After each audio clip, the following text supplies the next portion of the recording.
दबा के चल दिए, दबा के चल दिए।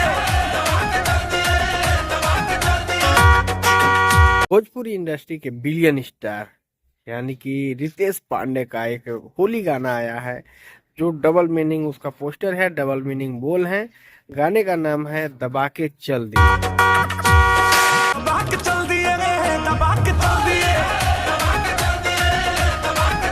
नॉर्मली तौर पे देखा जाए तो इसमें गाने में तो कोई गलती नहीं है कि दबा के चल दिए, लेकिन ये डबल मीनिंग गाना है।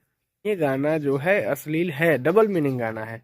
अश्लील नहीं बोल सकते हैं, कुछ शब्द अश्लीलता के यूज नहीं किए गए हैं। पूरा गाना मैंने सुना है, पूरा वीडियो देखा है, वीडियो भी बहुत साफ सुथरा है, अच्छा वीडियो है।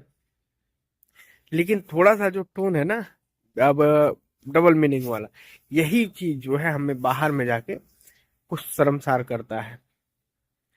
दबा के चल दिए माना कि आपका गाना नहीं चल रहा है, लेकिन अब क्या बताएं। फिलहाल वीडियो देख के तो अच्छा लगा है, वीडियो सही है, लेकिन जिसके कानों में आवाज जाएगी दबा के चल दी, वो लगेगा कि थोड़ा सा वो है। लेकिन क्या करेंगे अब, भाई नहीं गाना चल रहा है तो कुछ तो उनको करना ही था। उन्होंने किया है। इस गाने को लिखा है रजनीश चौबे ने और संगीत दिया है छोटू रावत ने। अच्छा है, संगीत बहुत बढ़िया है, वीडियो भी बहुत बढ़िया है। और इसमें वो सिंगल गाया है रितेश पांडे ने।